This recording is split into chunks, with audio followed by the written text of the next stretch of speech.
আজ শনিবার 20 মে 2000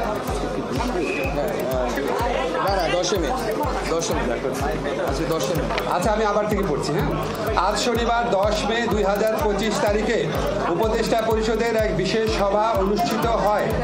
সভায় আন্তর্জাতিক অপরাধ ট্রাইব্যুনাল আইনের সংশোধনী অনুমোদিত হয়েছে। সংশোধনী অনুযায়ী আন্তর্জাতিক অপরাধ ট্রাইব্যুনাল কোনো রাজনৈতিক দল, তার অঙ্গ সংগঠন বা সমর্থক গোষ্ঠীকে শাস্তি দিতে পারবে।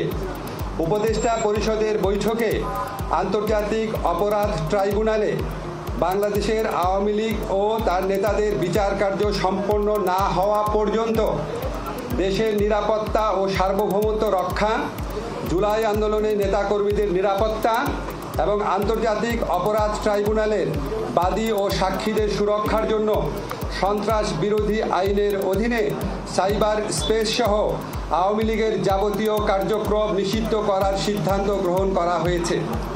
এ বিষয়ে প্রয়োজনীয় পরিপত্র পরবর্তী কর্মদিবসে জারি করা হবে। এর পাশাপাশি আজকের উপদেষ্টা পরিষদের বৈঠকে জুলাই ঘোষণাপত্র আগামী 30 কার্যদিবসের মধ্যে চূড়ান্ত করে প্রকাশ করার সিদ্ধান্ত গৃহীত হয়েছে। ধন্যবাদ।